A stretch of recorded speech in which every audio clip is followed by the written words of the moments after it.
Good morning students. আজকে আমরা chapter number 8 right circular cylinder বা বাংলায় লম্ববৃত্তাকার চোঙ সম্বন্ধে পড়বো, যেটা তোমাদের পেজ নাম্বার 140-এ পাবে ক্লাস 10-এর বইয়ে। আচ্ছা, তো লম্ববৃত্তাকার চোঙ পড়ার আগে আমরা বেসিক ধারণা জানবো যে লম্ববৃত্তাকার চোঙ কি, আমরা কোথায় লম্ববৃত্তাকার চোঙ দেখতে পাই। আমার যে কলম আছে সেই কলমের যে শেপ তোমরা দেখতে পাচ্ছ, এটা হচ্ছে একটা লম্ববৃত্তাকার চোঙ, যার উপরে একটি সমতল, নিচে ভূমিতে একটি সমতল আর একটি বক্রতল দিয়ে তৈরি। এটি হলো লম্ববৃত্তাকার চোঙ। ছবিতে আঁকলে এরকম হয়। এই হলো গিয়ে একটি লম্ববৃত্তাকার চোঙ। দৈনন্দিন জীবনে আমরা এরকম লম্ববৃত্তাকার চোঙের অনেক উদাহরণ দেখতে পাই। যেমন ধরো কখনো কোনো কোনো ক্ষেত্রে জলের বোতল বা জলের পাইপ, যে পাইপ দিয়ে জল যায়, বা তেল রাখার বড় বড় পিপে, সবগুলোই থাকে এই লম্ববৃত্তাকার চোঙের আকারে। এই লম্ববৃত্তাকার চোঙের চ্যাপ্টারের সমস্ত অঙ্কে আমাদেরকে যেতে হলে, অঙ্ক করতে গেলে এই লম্ববৃত্তাকার চোঙ সম্বন্ধে কতগুলি সূত্র জানতে হবে। সেই সূত্র জানার আগে লম্ববৃত্তাকার চোঙের দুটি মেজারমেন্ট আমাদের অবশ্যই জানা চাই। একটি হলো তার ভূমির বা ছাদের ব্যাসার্ধ, সব ক্ষেত্রে ব্যাসার্ধ একই হবে, আর উচ্চতা। এই আর এইচ আমাদের অবশ্যই জানা প্রয়োজন লম্ববৃত্তাকার চোঙের কোনো অঙ্ক করার জন্য। ঠিক আছে?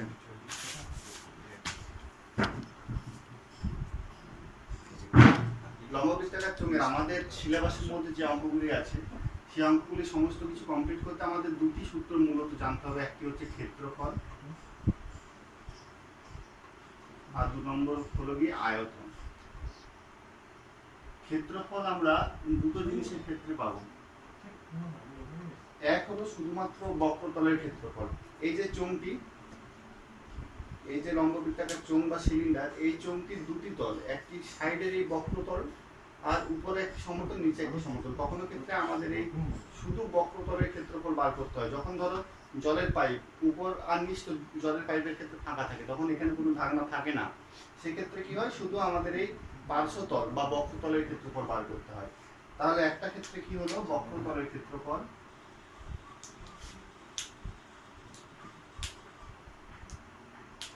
আর একটা ক্ষেত্রে কি হয়, যখন ঢাকনা দেওয়া থাকে তেলের পিপে বা কোনো বোতল, সেক্ষেত্রে কি হয়, এই সাইডের পার্শ্বতলের ক্ষেত্রফল বার করতে হয়, সাথে উপরের তল আর নিচের তল, সেক্ষেত্রে বার করতে হয় সমগ্র তলের ক্ষেত্রফল।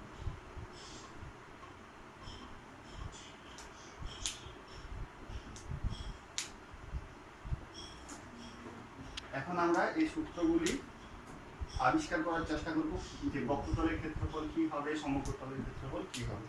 আচ্ছা, আমরা হাতের সামনে একটা পেপার দিয়েই কিন্তু একটা সিলিন্ডার তৈরি করতে পারবো। ধরো আমার হাতে পেপার আছে, পেপারটি আমি মুড়ে একটি সিলিন্ডার, যেমন ছবি আমি এখানে এঁকেছি সেরকমই একটি সিলিন্ডার তৈরি করলাম, যার উপর ফাঁকা আর নিচেও ফাঁকা। ঠিক আছে, সিলিন্ডার তৈরি করলাম। এবার যদি এই কাগজটা এখানটা কেটে দেওয়া যায় কাঁচি দিয়ে, বা এই সিলিন্ডারে এই বরাবর যদি আমরা কাঁচি দিয়ে কেটে দিই, দিয়ে দুই দিকে মিলে দিই, তাহলে কিরকম শেপটা আসবে, কাঁচি দিয়ে কেটে দেওয়ার পর ঠিক এরকম শেপটা চলে আসবে সিলিন্ডারে, তাই না? ঠিক এরকম শেপ আসবে, যার যেতে আছে এখানে ব্যাসার্ধ আর। তাহলে এই যে পুরো দৈর্ঘ্যটা, এই দৈর্ঘ্যটা কি হবে, এই দৈর্ঘ্যটা হবে এই বৃত্তটির পরিধি। বৃত্তের পরিধির সূত্র আমরা কি জানি, 2πr। এটাই হবে গিয়ে এই আয়তক্ষেত্রাকার কাগজটির দৈর্ঘ্য, 2πr। এবার আমরা স্পষ্টতই দেখতে পাচ্ছি এখানে যেহেতু উচ্চতা h আর আমরা এইভাবে ওপেন করেছি, 2πr হলো দৈর্ঘ্য, আর প্রস্থ এক্ষেত্রে হবে ওই চোঙটির উচ্চতা h। এরপর 2πr দৈর্ঘ্য বিশিষ্ট, h প্রস্থ বিশিষ্ট আমরা যে কোনো একটি আয়তক্ষেত্রের ক্ষেত্রফল বার করতে পারি দৈর্ঘ্য গুণিত প্রস্থ সূত্র অনুযায়ী। কত পেলাম, দৈর্ঘ্য 2πr, প্রস্থ পেলাম h, হয়ে গেল 2πrh, যেখানে r হলো চোঙটির ব্যাসার্ধ, h হলো চোঙটির উচ্চতা। তাহলে আমরা পেলাম যে একটি চোঙের বক্রতলের ক্ষেত্রফল সমান 2πrh। এবার আমরা যদি বার করি সমগ্র তলের ক্ষেত্রফল, তখন কি হবে? সমগ্র তলের ক্ষেত্রফল বলতে আমরা কি বলছি? এই পার্শ্ব তলের ক্ষেত্রফল প্লাস ছাদের ক্ষেত্রফল প্লাস ভূমির ক্ষেত্রফল, তাহলে চলে এলো চোঙটা সমগ্র তলের ক্ষেত্রফল। তাহলে সমগ্র তলের ক্ষেত্রফল বার করবো এবার। সমগ্র তলের ক্ষেত্রফল সমান পার্শ্ব তলের বা বক্রতলের ক্ষেত্রফল প্লাস ভূমির ক্ষেত্রফল প্লাস ছাদের ক্ষেত্রফল, তাই তো? পার্শ্বতলের ক্ষেত্রফল বা বক্রতলের ক্ষেত্রফল কত পেলাম? 2 পাই আর এইচ। এখন ভূমির ক্ষেত্রফল কি হবে? ভূমি হচ্ছে একটি আর ব্যাসার্ধ বিশিষ্ট একটি বৃত্ত। এরপর আমরা জানি আর ব্যাসার্ধ বিশিষ্ট যে কোনো বৃত্তের ক্ষেত্রফল হয় পাই আর স্কোয়ার, আর ছাদের ক্ষেত্রফল আর ভূমির ক্ষেত্রফল একই হবে, যেহেতু দুটোর ব্যাসার্ধই সমান। পাই আর স্কোয়ার সমান 2 পাই আর প্লাস 2 পাই আর স্কোয়ার সমান, এটা থেকে যদি আমরা 2 পাই আর কমন নিয়ে নিই, তাহলে কি হলো? দাঁড়ালো এইচ প্লাস আর। এটাই হলো গিয়ে চোঙটি সমগ্র তলের ক্ষেত্রফল, 2 পাই আর ইনটু আর প্লাস এইচ। হলো? তো আমরা এই চ্যাপ্টারের অঙ্কগুলি করার জন্য যে সূত্রগুলি লাগবে তার মধ্যে প্রধানত যে দুই সূত্র, বক্রতলের ক্ষেত্রফল আর সমগ্র তলের ক্ষেত্রফল আমরা বার করলাম। আর একটি যে সূত্র লাগবে আয়তনের সূত্র, সেটা আর আমরা ক্যালকুলেশন করে বার করছি না, সেটা সিলেবাসের সাপেক্ষে অপ্রাসঙ্গিক। তো আয়তন আমরা লিখে দিলাম পাই আর স্কোয়ার এইচ, যেখানে আর হলো সিলিন্ডারের ব্যাসার্ধ আর এইচ হলো গিয়ে সিলিন্ডারটির উচ্চতা। পুরো ব্যাপারটা আমরা এরকম খাতায় ভালো করে নোট ডাউন করে নেব। তাহলে আমরা কি জানলাম? একটি সিলিন্ডারের যদি ব্যাসার্ধ হয় আর উচ্চতা হয় এইচ, তার বক্রতলের ক্ষেত্রফল 2 পাই আর এইচ, তার সমগ্র তলের ক্ষেত্রফল 2 পাই আর ইনটু আর প্লাস এইচ, এবং তার আয়তন হলো পাই আর স্কোয়ার এইচ। আন্ডারস্ট্যান্ড? এরপর আমরা আসব এই চ্যাপ্টারের সমস্ত অঙ্কে। ঠিক আছে, আমাদের সূত্র জানা মোটামুটি কমপ্লিট। এবার আমরা চলে যাব অনুশীলনী। বসে দেখি 146 পেজ। ঠিক আছে, এরপরে এখানের অঙ্কগুলো করবো আমরা পরের পর। কিছু অঙ্ক করবো, কিছু অঙ্ক করে আমাদের মানে কিভাবে অঙ্কগুলো করতে হবে তার বেসিক কনসেপ্টটুকু আমরা নিয়ে নেবো এখান থেকে। তো প্রথম অঙ্ক কি আছে? একটি ঘনবস্তুর ছবি আঁকা আছে, একটি সিলিন্ডারের ছবি আঁকা আছে। তো জানতে চেয়েছি যে ছবির ঘনবস্তুর কটি তল। আমরা আগেই বলেছি যে একটি সিলিন্ডার বা লম্ববৃত্তাকার চোঙের ক্ষেত্রে একটি বক্রতল, উপরে একটি সমতল, নিচে একটি সমতল, এইটি দিয়ে তৈরি হয় একটি লম্ববৃত্তাকার চোঙ। তাহলে মোট কটি তল হলো? দুটি সমতল উপরের নিচে আর একটি বক্রতল সমান 3টি। মোট হলো গিয়ে 3টি তল। এটি হলো উত্তর। 2 নম্বরে কি আছে? ছবির ঘনবস্তু কটি বক্রতল আর কটি সমতল? বললাম একটি বক্রতল আর দুটি সমতল, উপরে একটি সমতল, নিচে একটি সমতল। এবার আসি 2 এর দাগের কোশ্চেন। 2 এর দাগের আমরা বাড়ির 5টি ঘনবস্তুর নাম লিখি যাদের আকার লম্ববৃত্তাকার চোঙ। আমরা চ্যাপ্টার শুরুর প্রথমে এমন কিছু জিনিসের নাম বলেছি যাদের আকৃতি লম্ববৃত্তাকার চোঙের মতো, যেমন আমার কলমের আকৃতি, জলের পাইপের আকৃতি, এরকম করে 5টা বিভিন্ন লম্ববৃত্তাকার চোঙের আকার আমরা নিজেরাই খুঁজে বার করবো আর সেটি উত্তরে লিখবো। এবার চলে যাবো question number 3। Question number 3 first problem, যেখানে আমাদের সূত্র কাজে লাগবে। কোশ্চেন নম্বর 3 আগে কি ইনফরমেশন দেওয়া আছে আমরা নোট ডাউন করবো। স্টিলের পাতলা চাদর দিয়ে তৈরি ঢাকনা সমেত একটি ড্রামের ব্যাসের দৈর্ঘ্য 28 সেমি। ড্রামটি তৈরি করতে 2816 বর্গ সেমি চাদর লাগে, তবে ড্রামটির উচ্চতা হিসাব করে লিখি। আচ্ছা, এখানে কি কি দেওয়া আছে ইনফরমেশন? একটি ড্রাম, একটি স্টিলের ড্রাম ঢাকনা সমেত, যার উপরেও ঢাকনা আছে নিচেও ঢাকনা আছে, স্টিল দিয়ে তৈরি, যার ব্যাস মানে ক্যাপিটাল আর, ব্যাস সমান দেওয়া আছে 28 সেন্টিমিটার। আর কি দেওয়া আছে? ড্রামটি তৈরি করতে 2816 বর্গ সেমি চাদর লাগে। এক্ষেত্রে আমরা একটা বলে রাখি, একটি ড্রাম তৈরি করতে যে পরিমাণ চাদর লাগে বা কোনো জায়গা চাদর দিয়ে থাকতে যে পরিমাণ চাদর লাগে, এই হিসাবটা আমরা পাবো সেই জায়গা, সেই ক্ষেত্রের বা সেই ঘনবস্তুর ক্ষেত্রফল থেকে। তো আমরা এখানে এই ড্রামটির ক্ষেত্রফল বার করলে পেয়ে যাবো যে এই ড্রামটিকে চাদর দিয়ে মুড়তে মোট কি পরিমাণ চাদর লাগবে। এখানে দেওয়া আছে সমগ্র তলের ক্ষেত্রফল। ড্রামটিকে চাদর দিয়ে মুড়তে লাগবে 2816 বর্গ সেমি চাদর, তার মানে দেওয়া আছে সমগ্র তলের ক্ষেত্রফল। সমগ্র তলের ক্ষেত্রফল দেওয়া আছে সমান 2816 বর্গ সেমি। এবার আমরা প্রবলেমে আসি। এই ইনফরমেশনগুলো আমাদের দেওয়া আছে, আমাদের বার করতে হবে ড্রামটির উচ্চতা। ড্রামটির উচ্চতা যদি h হয়, h সমান কত এটাই আমাদেরকে বার করতে হবে, এটাই হবে নির্ণয় উত্তর। আমাদের দেওয়া আছে ব্যাস 28 সেন্টিমিটার, এখান থেকে পেয়ে যাবো ব্যাসার্ধ। ব্যাসার্ধ মানে ব্যাস বাই 2 সমান 28/2 সমান 14 সেন্টিমিটার। ব্যাসার্ধ পেলাম, h বার করতে হবে, সমগ্র তলের ক্ষেত্রফল দেওয়া আছে।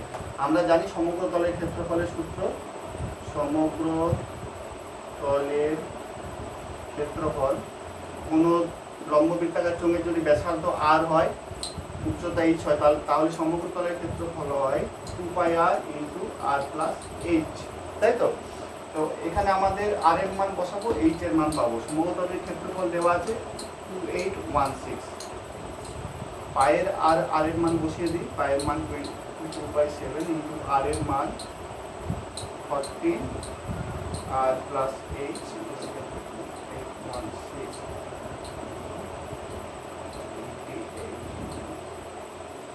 সব অঙ্কের সমাধান করবো না আমরা, এই অঙ্কের সমাধানটা আমরা করে দেখিয়ে দিচ্ছি কি করে আননোন রাশির, অজানা রাশির মান আমরা বার করব। এটা এদিকে গেলে ভাগ হবে, একেবারে ভাগ করেই আমরা উত্তর লিখছি।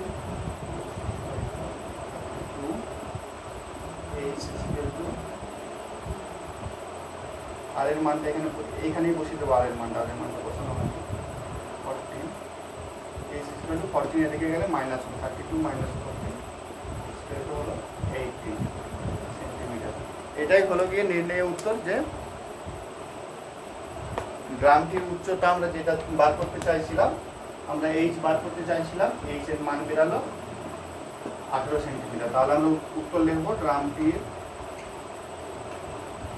উচ্চতা সমান 18 সেন্টিমিটার। আমরা পেয়ে গেলাম উত্তর, হয়ে গেল 3 দাগের অঙ্ক। এরপর আমরা যাব 4 দাগের অঙ্কে। ঠিক আছে, 3 দাগের অঙ্ক আশা করছি কমপ্লিট। এবার যাব 4 দাগের অঙ্কে। 4 দাগের অঙ্ক 3 দাগের অঙ্কের অনুরূপ। দেওয়া আছে কি আমাদের ইনফরমেশন, একটি ঘরের বারান্দায় 5.6 ডেসিমি ব্যাসের এবং 2.5 মিটার লম্বা দুটি বৃত্তাকার পিলার ঢালাই করতে কত ঘন ডেসিমিটার মশলা লাগবে হিসাব করে বলতে হবে। ইনফরমেশন দেওয়া আছে ক্যাপিটাল আর, ব্যাস দেওয়া আছে 5.6 ডেসিমিটার, আর উচ্চতা দেওয়া আছে হাইট h দেওয়া আছে 2.5 মিটার। দুটি পিলার, যাদের দুটি পিলারের একই মাপ। আমাদেরকে বার করতে হবে পিলারটি ঢালাই করতে কি পরিমাণ মশলা লাগবে। একটি পিলার ঢালাই করতে তত পরিমাণ মশলা লাগবে এই পিলারগুলির আয়তন যতটা। আমরা আগে বলেছি যে চাদর দিয়ে মুড়তে গেলে আমাদেরকে ক্ষেত্রফল বিবেচনা করতে হবে, আর তার মধ্যে কতটা জল ধরবে বা তেল ধরবে বা বায়ু ধরবে বা মশলা ধরবে, সেক্ষেত্রে আমাদের আয়তন মেজারমেন্ট করতে হবে। তো আমরা এখানে যেহেতু ব্যাস দেওয়া আছে, ব্যাস থেকে আমরা r/2 করে ব্যাসার্ধ পাবো, ব্যাসার্ধ পাবো, উচ্চতা দেওয়া আছে, আমরা নিশ্চয়ই আয়তন বার করতে পারবো। সেটাই হবে উত্তর, যে এই এত ঘন ডেসিমি পরিমাণ মশলা লাগবে। তো তার আগে আরেকটা ব্যাপার মাথায় রাখতে হবে, উচ্চতা দেওয়া আছে মিটার এককে আর ব্যাসার্ধ দেওয়া আছে ডেসিমিটার এককে। দুটো আলাদা আলাদা একক নিয়ে অঙ্ক চলবে না, তাই আমাদেরকে দুটো একক একই এককে নিয়ে আসতে হবে। দুটো রাশির মান, উচ্চতার মান নিয়ে আসতে হবে ডেসিমিটার এককে। 2.5 মিটার তাকে 10 দিয়ে গুণ করে আমরা ডেসিমিটারে পরিণত করবো, সমান হবে 25 ডেসিমিটার। এরপর h এর মান আমরা জানি 25 ডেসিমিটার, আর এর মান জানি r/2 সমান 2.8 ডেসিমিটার। এখান থেকে আমরা πr²h সূত্র লাগিয়ে আমরা মান বার করতে পারবো যে পিলারটির আয়তন কতটা। এইভাবে আমরা দুটো পিলারের আয়তন বার করতে পারবো, আর দুটো পিলারের আয়তন যোগ করে হবে যে পরিমাণ আয়তন, সেটাই হবে মোট কতটা মশলা লাগবে আমরা বার করতে পারবো। তো আমি প্রসিডিউরটা বলে দিলাম, এরপর খাতায় অঙ্কটা করার দায়িত্ব তোমাদের। এবার তারপরে সেকেন্ড স্টেপে চেয়েছে প্রত্যেক বর্গমিটার 125 টাকা হিসাবে প্লাস্টার করতে কতটা খরচা হবে। এরপর প্লাস্টার করতে বর্গমিটার মানে আবার এই পিলারটির ক্ষেত্রফল বার করতে হবে পার্শ্ব তলের, দিয়ে ক্ষেত্রফল বার করে 125 দিয়ে গুণ করে আমরা পেয়ে যাবো যে খরচা কতটা হবে। এটা নিজেরা করবে, আমি জাস্ট প্রসিডিউরটা বলে দিলাম। 5, 6 প্রায় একই রকম অঙ্ক, স্টেপ বাই স্টেপ করে গেলেই হয়। চলে যাবো আমরা 7 দাগে। এক মুখ খোলা একটি লম্ববৃত্তাকার পাত্রে সমগ্র তলের ক্ষেত্রফল 2002 বর্গ সেমি। পাত্রটির ভূমির ব্যাসের দৈর্ঘ্য 14 সেমি হলে পাত্রটিতে কত লিটার জল ধরবে হিসাব করে লেখি। তাই তো, কি বলা আছে 7 দাগের অঙ্কে? এক মুখ খোলা একটি লম্ববৃত্তাকার চোখ যার একটা মুখ খোলা, উপরের মুখটা ধরি যে এই মুখটা খোলা, তাই তো। তো এক মুখ খোলা একটি লম্ববৃত্তাকার পাত্রে সমগ্র তলের ক্ষেত্রফল। এক মুখ খোলা যদি হয় লম্ববৃত্তাকার, তার যদি ব্যাসার্ধ হয় আর, সেক্ষেত্রে সমগ্র তলের ক্ষেত্রফল কি হবে? পার্শ্বতলের ক্ষেত্রফল আমরা জানি 2 পাই আর এইচ, আর যেহেতু উপরের তল নেই শুধুমাত্র নিচের তল, নিচের তলের ক্ষেত্রফল হবে পাই আর স্কোয়ার, তাই তো। সমগ্র তলের ক্ষেত্রফল এইটাই, এইটা সমান দেওয়া আছে 2002। এখান থেকে বার করতে হবে পাত্রটিতে কত লিটার জল ধরবে, এইচ এর মান বার করতে হবে। কেননা আমাদেরকে দেওয়া আছে ব্যাসের দৈর্ঘ্য 14 সেমি, আর দেওয়া আছে 14 সেমি। এখান থেকে স্মল আর বা রেডিয়াস পাবো r/2 সমান হচ্ছে 7 সেমি। এরপর আমরা মান বসাবো, এখানে মান বসিয়ে এইচ এর মান বার করবো 2 ইন্টু, এখান থেকে পাই আর যদি আমরা কমন নিই 2h প্লাস r 2002। আর এর মান বসাবো, পায়ের মান বসাবো। পায়ের মান আমরা জানি 22/7, আর এর মান 7, 2h plus 7 2002, that means 2h plus 7, এই 22টা দিকে গেলে ভাগ হবে 2002/22 সমান। এবার 2002/22 এই মানটা বার করতে হবে আমাদেরকে। 2002 সমান হচ্ছে 91 minus 7 84 42। আমরা পেয়ে গেলাম এই কি বলা আছে, এই পাত্রের উচ্চতা হাইট পেয়ে গেলাম 42 সেন্টিমিটার।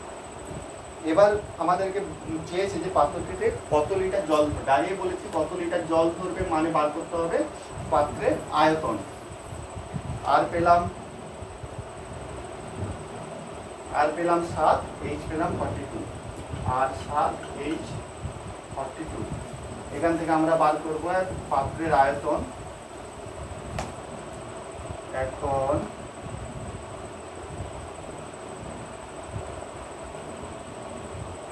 পাত্রের আয়তন সমান পাই আর স্কোয়ার এইচ, মান বসাবো।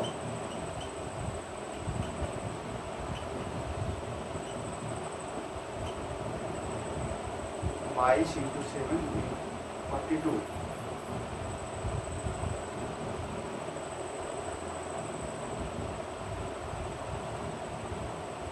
সমান 6468 ঘন সেন্টিমিটার।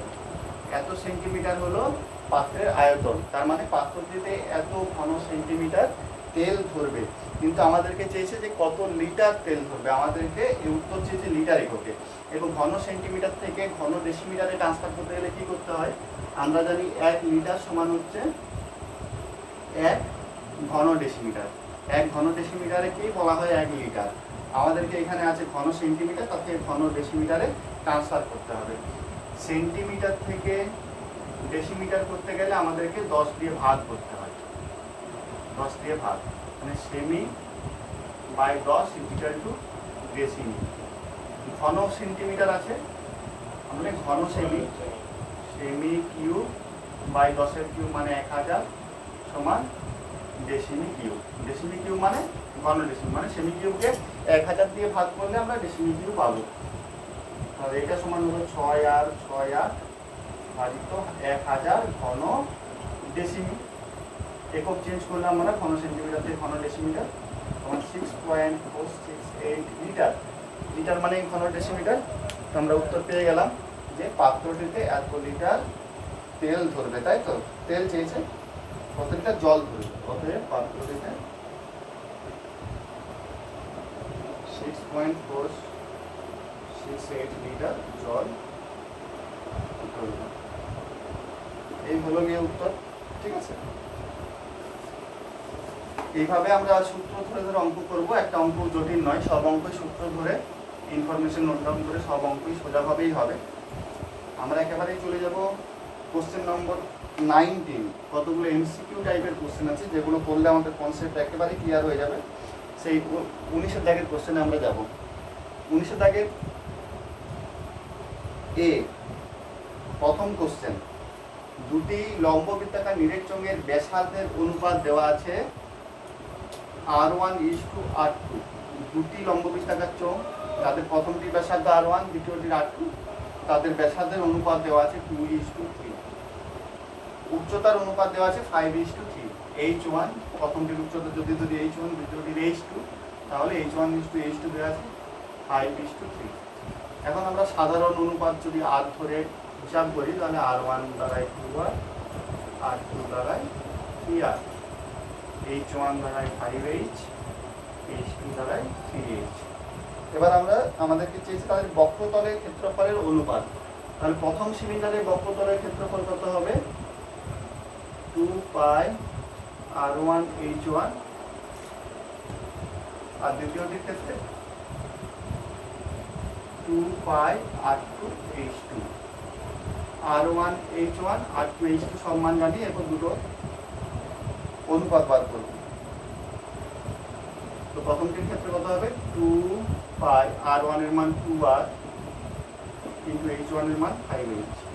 দ্বিতীয়টির কত? পার্শ্বতলের ক্ষেত্রফল 2π R2 এর মান আছে 3R আর H2 এর মান আছে 3H। এখন দুটির অনুপাত এটা সমান কত হয়? 2 গুণে 4, 4 5 20 পাই আর H, এটার মধ্যে 18 পাই আর H। অতএব প্রথম চোঙের পার্শ্ব তলের ক্ষেত্রফল ইস্টু দ্বিতীয় চোঙের পার্শ্বতলের ক্ষেত্রফল সমান এটা ইস্টু এটা 20 পাই আর H ইস্টু 18 পাই আর H সমান 20:18 সমান 10:9। এই হলো গিয়ে উত্তর 10:9। অ্যান্সার হয়ে গেল সি। 10:9 আছে সি এর অপশনে। আশা করি বোঝা গেল। এবার চলে যাব আমরা 2 এর দাগের 19-এর এ এর 2 এর দাগে কি অঙ্ক আছে? দুটি লম্ব বৃত্তাকার নিরেট চোঙের ব্যাসার্ধের অনুপাত 2:3, তাদের উচ্চতার অনুপাত 5:3 হলে তাদের আয়তনের অনুপাত কত? আবার একই গল্প, যে ধরি প্রথম চোঙের, এভাবে লিখে করলে ভালো হয়, আমি আগেটা লিখে করিনি। প্রথম চোঙের ব্যাসার্ধ সমান R1, উচ্চতা সমান H1। ধরি দ্বিতীয় চোঙের ব্যাসার্ধ সমান R2, উচ্চতা সমান H2। এখন দেওয়া আছে কি? সামনে শুনলে এখন দেওয়া আছে ব্যাসার্ধের দৈর্ঘ্যের অনুপাত হচ্ছে R1:R2, ব্যাসার্ধের দৈর্ঘ্যের অনুপাত আছে 2:3, আর উচ্চতার অনুপাত H1:H2 আছে 5:3। আগের অঙ্কের মধ্যে সেম অঙ্ক। আগের অঙ্কটার যদি আমরা এই পার্টটার নাম বুঝতাম তাহলে চলতো। R1:2R, R2:3R, H1 সমান 5H হলে H2 সমান 3H। এখন বার করতে হবে আয়তনের অনুপাত। তাহলে প্রথম চোঙের আয়তন সমান পাই R1² H1, দ্বিতীয় চোঙের আয়তন সমান পাই R2² H2। এখন দুটির অনুপাত সমান পাই R1² H1 ইস্টু পাই R2² H2। R1 আর H1 এর মান বসাবো, R2 আর H2। r1 সমান 2r মানে pi into 2r square into h1 মানে 5h পাই ইন্টু r2 মানে 3r স্কোয়ার ইন্টু h2 মানে 3h সমান pi r square 5 20 h into 2 9 27 পাই r square h সমান 20 27। এই হলো গিয়ে উত্তর। 20 ইন্টু 27 আছে আমাদের অপশন নম্বর বি। তো অ্যান্সার হয়ে দাঁড়ালো বি। আশা করছি পুরো অঙ্কটা স্পষ্টভাবে বোঝা গেছে।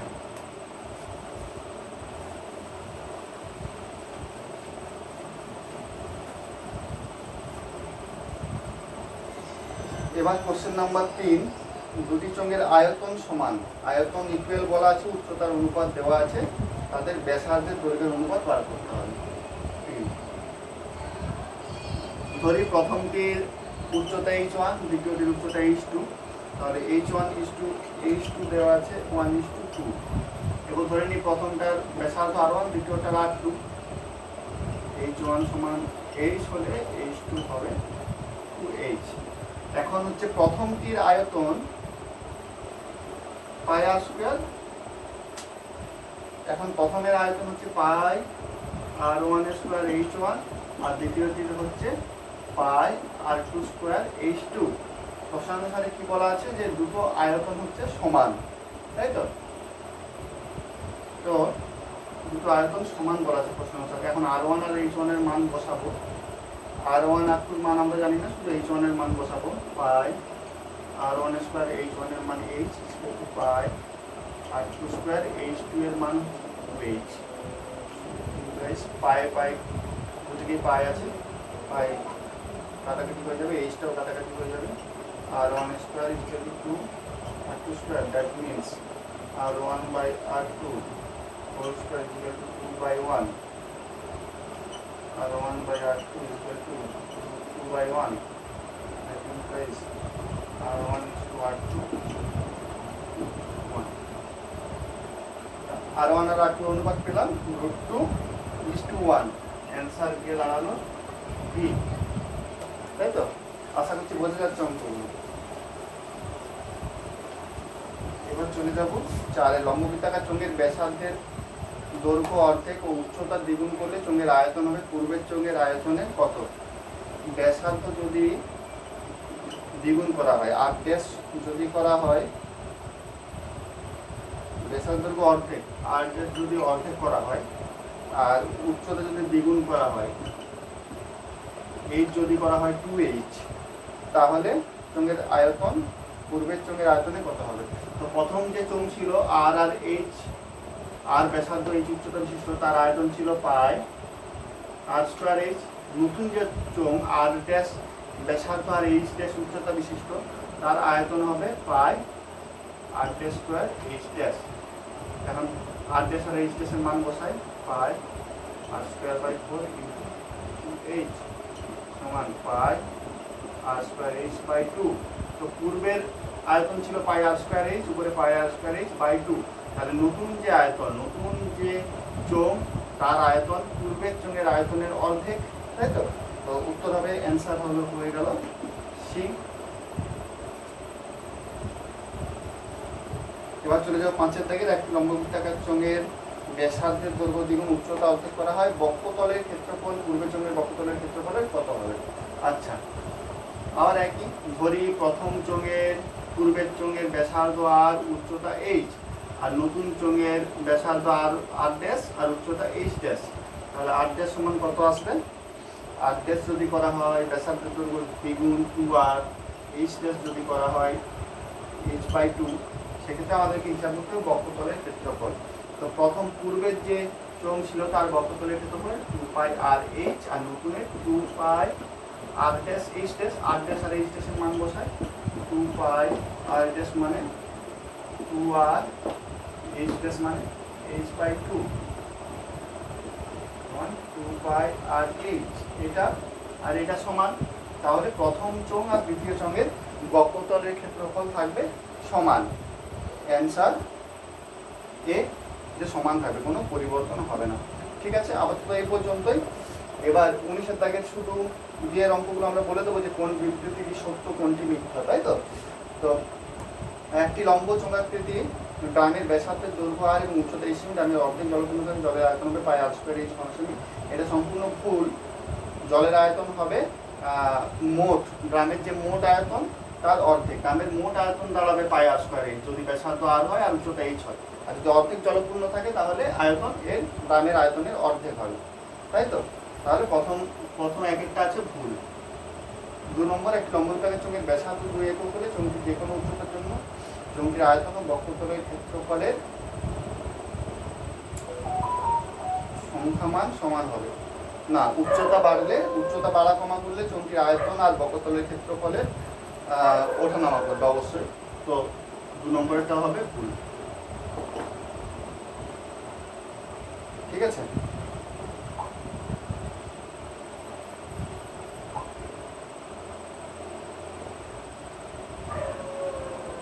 আচ্ছা, এরপর শেষ দাগের অঙ্ক করবো নিজে। 20 দাগের কিছু অঙ্ক আছে। আচ্ছা, আমি আর করছি না এই অঙ্ক। এই আমাদের সূত্র দিয়ে যে অঙ্কগুলো করলে মোটামুটি আমাদের চ্যাপ্টার ক্লিয়ার হয়ে যাবে, তার সমস্ত অঙ্ক করা হয়ে গেছে। এই অঙ্কগুলো ঠিকঠাক করে করলে আমরা এই চ্যাপ্টারের বাকি যে কোনো অঙ্ক কমপ্লিট করতে পারবো। এরপর তোমরা বলবে যে তোমাদের যদি কোনো অঙ্কে প্রবলেম থাকে, আমি সেই অঙ্ক একের পর এক সমাধান করব। তোমরা আমাকে কমেন্ট বক্সে জানাবে যে যদি এই চ্যাপ্টারে কোনো অঙ্ক করতে হয়। ঠিক আছে, আজকের মতো বাই।